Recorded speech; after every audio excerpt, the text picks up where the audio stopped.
بسم اللہ الرحمن الرحیم. تو میں یہ عرض کر رہا تھا کہ ہمارا دین جو ہے، اسلام جو ہے، وہ پورا طریقہ زندگی ہے.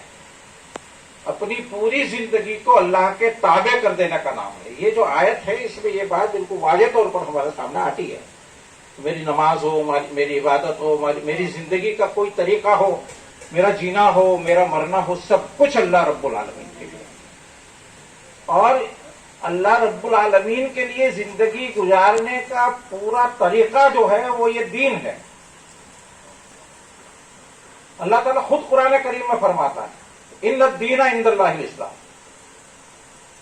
کہ اللہ کے نزدیک سب سے پسندیدہ کوئی طریقے زندگی ہے، کوئی جینے کا راستہ ہے، کوئی وے آف دی لائف ہے، تو وہ اسلام ہے.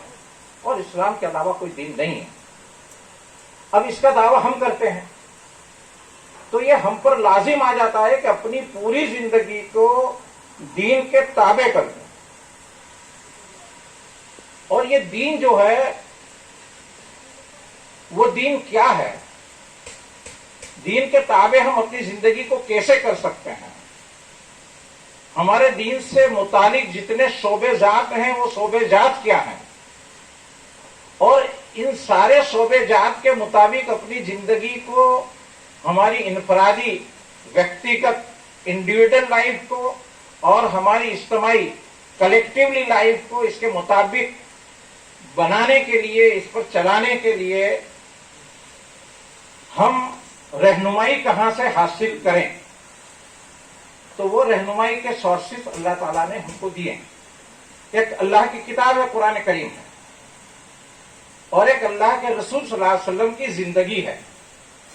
یہ دو ایسے ریسورسز ہیں کہ جو ہم کو اپنی پوری زندگی کو دین پر چلانے کے لیے کافی ہیں. اس کے بعد جتنی چیزیں ہیں وہ سب تصریحات ہیں. اس کے بعد جتنی چیزیں ہیں وہ سب تفہیمات ہیں. اس کے بعد جتنی چیزیں ہیں وہ ہم کو اس کے سلسلے میں اور آسانیاں پیدا کرنے کے لیے ہمارے بزرگوں نے، ہمارے علماء کرام نے جو محنت کی ہے وہ ہے. لیکن اصل منبع علم جو ہے، اصل چیز جو ہے وہ قرآن کریم ہے اور اللہ کے رسول صلی اللہ علیہ وسلم کی زندگی ہے. اور یہ قرآن کریم میں اور اللہ کے رسول صلی اللہ علیہ وسلم کی زندگی میں ہم کو پوری رہنمائی اپنی زندگی کے لیے مل جاتی. اس لیے جب ہم اس کو دین کہیں گے تو پھر ہم کو اپنی پوری زندگی اس کے مطابق گزارنی پڑے گی.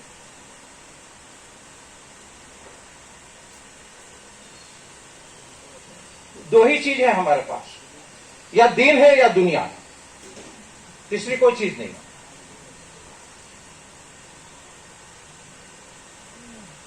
دین جو ہے وہ اللہ کے اور اللہ کے رسول صلی اللہ علیہ وسلم کے دیے ہوئے احکامات اور تعلیمات کے مطابق اپنی زندگی کو بسر کرنا ہے. اور دنیا وہ ہے جو اس کے مخالف کرنا ہے. اس کے خلاف جو کچھ بھی کریں گے وہ سب دنیا ہے، وہ سب باطل ہے، اور وہ سب بے دینی ہے. اصل میں ہمارے یہاں جو دین کا تصور ہے وہ دھیرے دھیرے دھیرے دھیرے بہت محدود ہو گیا ہے. باقی لوگوں کی طرح جیسا ان کے وہاں دین کا تصور یا مذہب کا تصور ہے، ہمارے یہاں دین کا تصور مذہب کے تصور میں آ گیا ہے. اور ہم آج جو مسئلہ ہے ہمارے مسلمانوں کے ساتھ وہ یہ ہے کہ دین اس کو سمجھا جاتا ہے جس کا تعلق فرائض یا عبادات جس کو ہم کہتے ہیں اس سے ہے. تو ہم کو مسجد میں تو اللہ یاد رہتا ہے، کیونکہ مسجد میں جا کر تو ہم یعنی کانشیسلی یہ کوشش کرتے ہیں کہ مسجد میں شیطان سوار نہ ہو.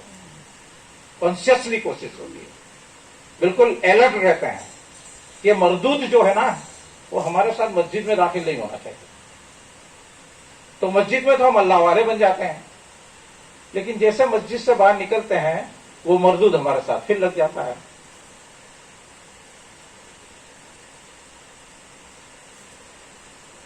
ہمارا بھی معاملہ وہی ہو جاتا ہے جو دوسروں کا ہے، کیونکہ انہوں نے بھی محدود کر لیا کہ چرچ میں کرائسٹ سنیں گے، عیسیٰ مسیح سنیں گے تو چرچ میں سنیں گے، چرچ کے بعد تو ہے ہی نہیں۔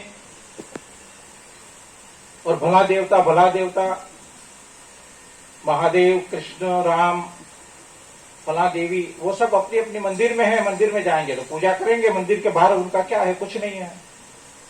کیا ہمارا اللہ بھی مسجد میں ہی ہے اور مسجد کے باہر نہیں ہے؟ کیا ہمارا تعلق مسجد میں ہی اللہ کے ساتھ ہے، مسجد کے باہر اللہ کے ساتھ نہیں ہے؟ کیا ہمارا اللہ علیم و خبیر نہیں ہے؟ کیا اللہ ہمارا دیکھتا نہیں ہے کہ ہم مسجد میں کیا اور مسجد کے باہر کیا ہے؟ ہمیں اس سے باہر آنے کی ضرورت ہے۔ ہمارا دین ہماری پوری زندگی پہ لاگو ہوتا ہے۔ ہم مسجد میں ہیں تو وہاں بھی ہما وقتی مسلمان ہیں، اور ہم گھر پر ہیں تو بھی ہما وقتی مسلمان ہیں۔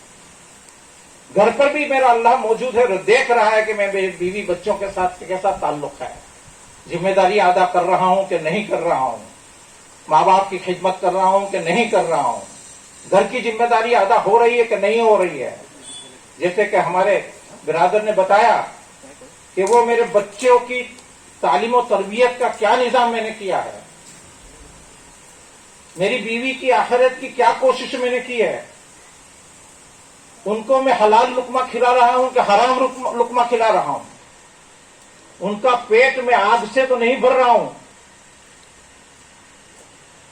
اور میری بیوی کی ایسی تربیت ہو کہ خدا نہ خواستہ کہیں سے حرام کی ایک چیز آ جائے تو وہ کہے کہ یہ نہیں چاہیے، بنگلہ نہیں چاہیے، کار نہیں چاہیے، کچھ نہیں چاہیے، حلال کی روزی چاہیے چاہے کم ہو۔ لیکن الٹا ہوتا ہے، بیوی تو یہ چاہتی ہے کہ آئی پی ایس آفیسر ہے تو کرپشن تو آپ کو کرنا ہی پڑے گا، آپ کے لیے نہیں تو میرے لیے کرنا پڑے گا۔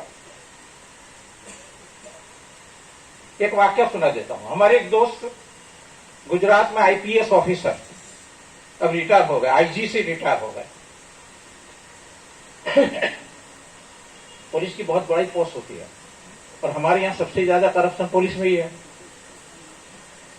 اور اچھے آدمی تھے، دیندار آدمی تھے، جوانی میں ہی دیندار تھے، لیکن اللہ تعالیٰ نے ان کو پولیس والا بنا دیا، آئی پی ایس ہو گئے، اور پھر بڑی پوسٹ مل گئی، اور پھر شیطان نے وہاں پر تھوڑا سا چکر چلا دیا، اور وہ اس چکر میں بھی آ گئے، کرپشن والے چکر میں۔ کچھ زیادہ دن نہیں ہوئے، 2-3-4 سال تو نکل ہی گئے۔ خیر، بیوی نے کہا، بیٹیاں تھیں تھوڑی بڑی ہو گئی تھیں، بیوی نے کہا کہ ایک فیصلہ کرنا ہے۔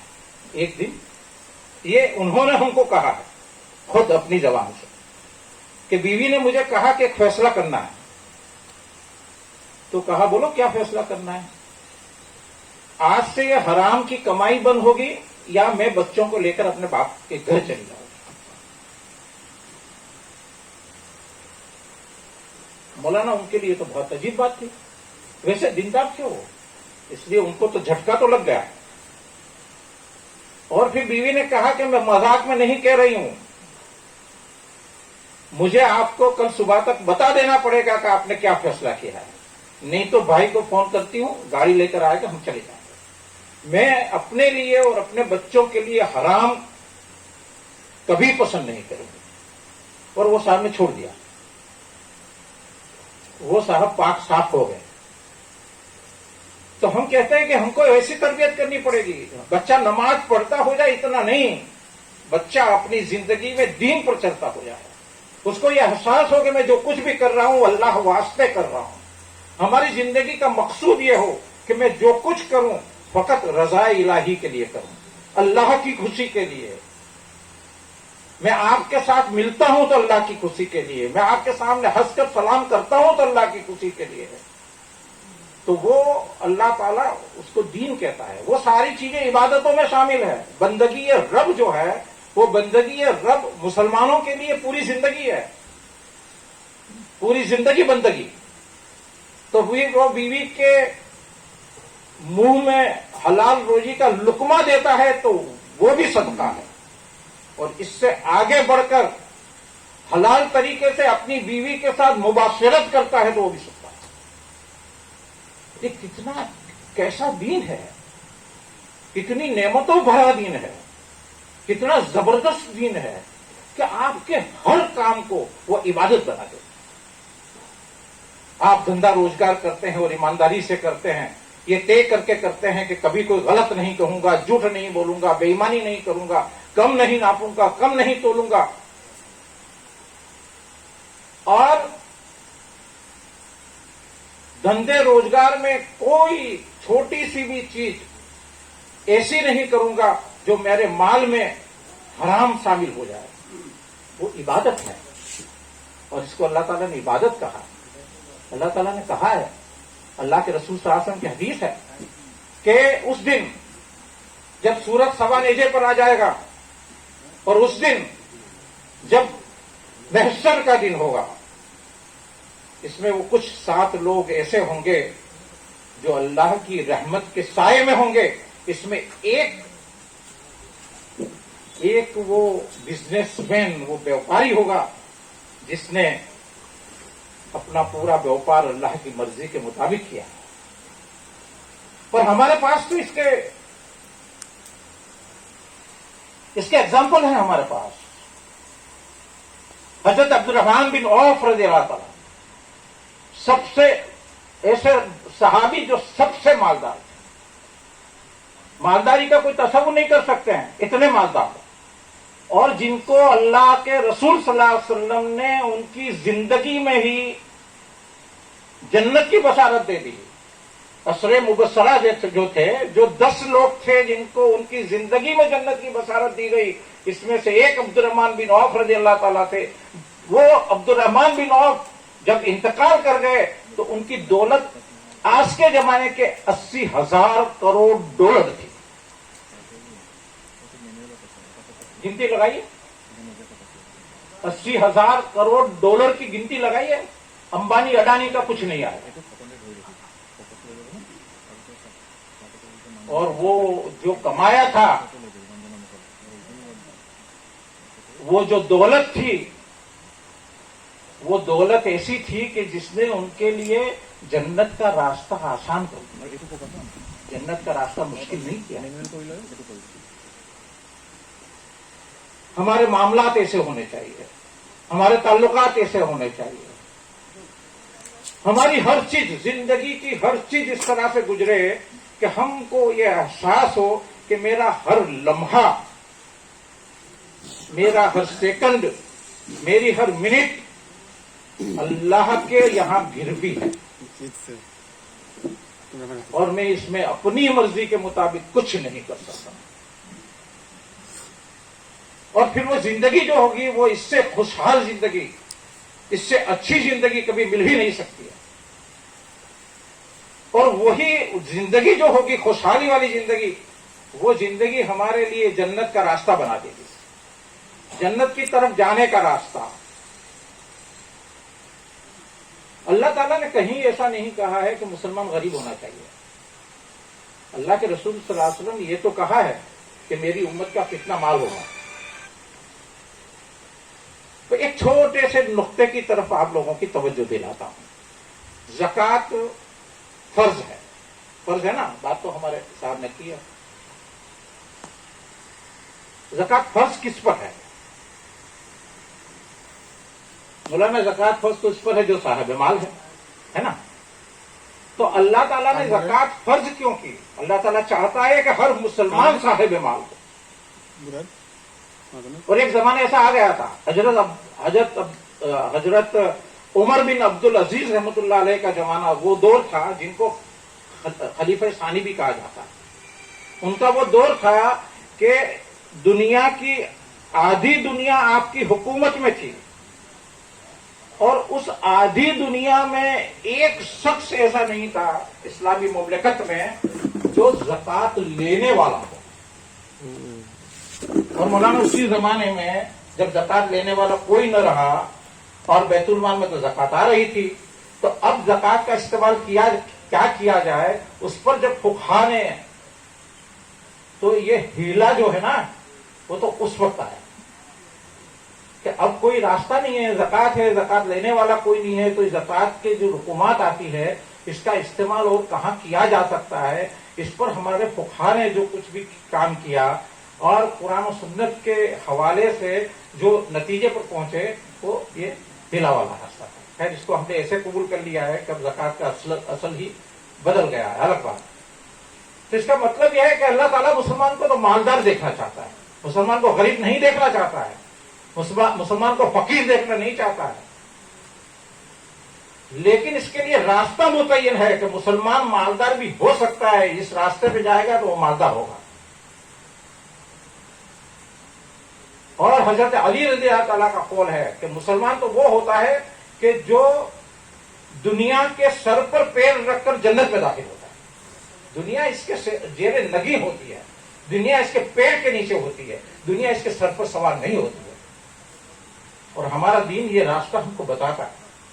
تو ہماری سسٹم، ہماری عبادتیں اللہ کے دین کے تابع ہو، ہماری معاشرت، ہمارا سوشل سسٹم اللہ کے دین کے تابع ہو، ہماری معیشت، ہمارا اکنامیکل سسٹم وہ اللہ کے دین کے تابع ہو، ہماری انڈسٹریز، ہماری ٹریڈنگز، ہمارے وہ ساری چیزیں اللہ کے دین کے تابع ہوں، ہماری جوڈیشری، ہمارے انصاف کے مراکز وہ اللہ کے دین کے تابع ہو۔ قانون بنانے کا حق فقط اللہ کو، اور اللہ کے بنائے ہوئے قانون میں کوئی امینڈمنٹ نہیں ہے، اس کو کوئی بدل نہیں سکتا ہے۔ اور ہمارے جو بنائے ہوئے قانون ہے ہر سال امینڈمنٹ آتے ہیں، ہر سال بل آتے ہیں، پارلیمنٹ میں بل آتے ہیں، ہماری اسمبلیز میں بل آتے ہیں۔ اللہ کے بنائے ہوئے قانون میں امینڈمنٹ کی ضرورت نہیں ہے، کیونکہ اللہ تو خالق و مالک ہے، اور اللہ تو قیامت تک انسانوں کی ضرورت سے واقف ہے۔ تو ہماری جوڈیشری بھی اور جوڈیشری سسٹم بھی اللہ کے دین کے تابع، ہماری ایجوکیشنل سسٹم اللہ کے دین کے تابع ہو، ہماری زندگی سے جو کچھ بھی تعلق رکھتی ہے چیزیں وہ ساری کی ساری چیزیں اللہ کے دین کے تابع ہو۔ اور اللہ کے دین کے تابع کیسے ہو سکتی ہے؟ اس کے لیے ہمارے پاس ساری رہنمائی موجود ہے۔ اس کے بعد بھی اگر ہم اس دین سے کنارہ کشی اختیار کرتے ہیں، اس دین سے دور ہوتے ہیں، تو پھر ہماری حالت جو آج ہے وہی ہونی چاہیے۔ 157 ملک دنیا میں مسلمانوں کے پائے جاتے ہیں،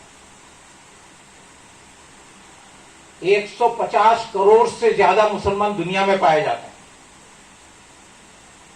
اور دیکھیے کیسی ذلت مسلمانوں کے اوپر آئی۔ کہیں مسلمان تو کہ 2 نمبر کا شہری، کہیں مسلمان 2 نمبر کا بھی شہری نہیں بچا، زندگی مشکل۔ آپ کو تہذیباً بدل جانا پڑے گا، داڑھی ٹوپی رکھیے کوئی مسئلہ نہیں، آپ کو مین اسٹریم میں داخل ہونا پڑے گا۔ آپ کیا کھائیں گے، آپ کیا پیئیں گے، آپ کیا پہنیں گے، آپ کیا پڑھیں گے، وہ ہم طے کریں گے، اور ہمیں کوئی مسئلہ نہیں ہے کہ داڑھی ٹوپی آپ کی باقی رہے، اندر سے آپ باقی نہیں رہنے چاہیے، اس کو ہم بدل کے رکھ دیں گے۔ یہ ایک چیلنج ہے، اس کے سامنے ہمیں چیلنج دینے کی ضرورت ہے کہ ہمارا معاملہ تو بدل نہیں سکتا ہے، کیونکہ یہ معاملہ تو اللہ کا دیا ہوا ہے اور اس میں کوئی تبدیلی نہیں ہو سکتی۔ ہم حقدار ہی نہیں ہے وہ تبدیلی کرنے والے، ہمیں کوئی حق ہی نہیں ہے وہ تبدیلی کرنے کا، اور ہم تو یہ چاہتے ہیں کہ ہم ہی نہیں پوری دنیا اس راستے پر آ جائے، پوری دنیا کا کلمہ بس ایک ہو جائے، لا الہ الا اللہ محمد الرسول اللہ۔ اور یہ کلمہ تو اللہ کا وعدہ ہے کہ پوری دنیا کا ہو جائے گا۔ تو سوال یہ ہے کہ ہم اس کے لیے کیا کرتے ہیں۔ یہ دین جو ہے وہ دین کو ہم اپنے اوپر کیسے لاگو کرتے ہیں، اپنے اندر کیسے داخل کرتے ہیں، اور اس دین کے لیے ہم کیا کوشش کرتے ہیں۔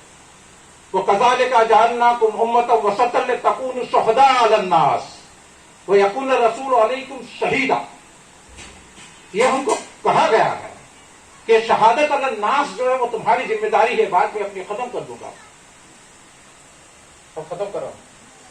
یہ شہادت الناس جو ہے کہ میں خود مسلمان ہوں، میری یہ ذمہ داری ہے کہ اس دین کے مطابق میں عمل کروں گا، میری یہ ذمہ داری ہے کہ اس دین کے مطابق ایک سماج کی میں تعمیر کروں گا، ایک سماج میں بناؤں گا، ایک ماڈل میں دوں گا لوگوں کے سامنے کہ اگر آپ کو زندگی کے کسی شعبے میں بہتر زندگی گزارنی ہے تو آپ کے سامنے یہ ماڈل ہے، اور اس کے بعد دعوت دوں گا کہ آئیے آپ بھی اس ماڈل کی طرف آئیے۔ آپ کو خوشحالی چاہیے، آپ دنیا میں خوشحال بننا چاہتے ہیں اور آخرت کی میں بھی خوشحالی کی زندگی آپ کو چاہیے، آپ کو جنتیں چاہیے، آپ جہنم کی آگ سے بچنا چاہتے ہیں، تو آئیے، یہ راستہ ہے آپ کے لیے۔ اور وہ راستہ جو ہے وہ زحمتوں کا راستہ نہیں ہے، وہ رحمتوں کا راستہ ہے، وہ مصیبتوں اور مشکلوں کا راستہ نہیں ہے، وہ آسانیوں کا راستہ ہے، اور وہ ایسا راستہ ہے کہ جو فتح مند لوگوں کو حاصل ہوتا ہے، وہ ایسا راستہ ہے کہ جو باعزت لوگوں کو حاصل ہوتا ہے۔ اور ہم یہ دعوت لے کے اٹھے، ہم کو تو انسانوں کے لیے بھیجا گیا ہے، اخرجت للناس، کیا کہا گیا ہے کہ تم کو سارے انسانوں کے لیے بھیجا گیا ہے۔ اب جب سارے انسانوں کے لیے آئے ہیں تو ہم سارے انسانوں کے لیے، ہم سارے انسانوں کے لیے محبت کرنے والے ہیں، ہم سارے انسانوں کا درد اپنے اندر دل میں رکھنے والے ہیں، ہم سارے انسانوں کے کام آنے والے ہیں، ہم سارے انسانوں کی مشکلات میں، مصیبت میں، آزمائش میں کھڑے رہنے والے لوگ ہیں۔ ابھی دیکھا ہے یہ کووڈ کے جو حالات ہوئے تھے، اور باپ کے جنازے میں باپ کی میت پر بیٹا کھڑا رہنے کو تیار نہیں تھا، مسلمانوں نے ان کو لے جا کر شمشان میں جلایا۔ جماعت اسلامی جیسی ایک مسلمانوں کی ایک تنظیم نے تقریباً 40 کروڑ روپیہ ان لوگوں کے کھانے پینے پر خرچ کیا ہے، جس میں بڑی تعداد مسلمانوں سے زیادہ غیر مسلموں کی تھی۔ یہ ہماری ذمہ داری ہے، انسانوں کے لیے کھڑے ہونا، یہ ہماری دینی ذمہ داری ہے۔ اگر ہم مسلمان ہیں تو سارے انسانوں کے لیے ہم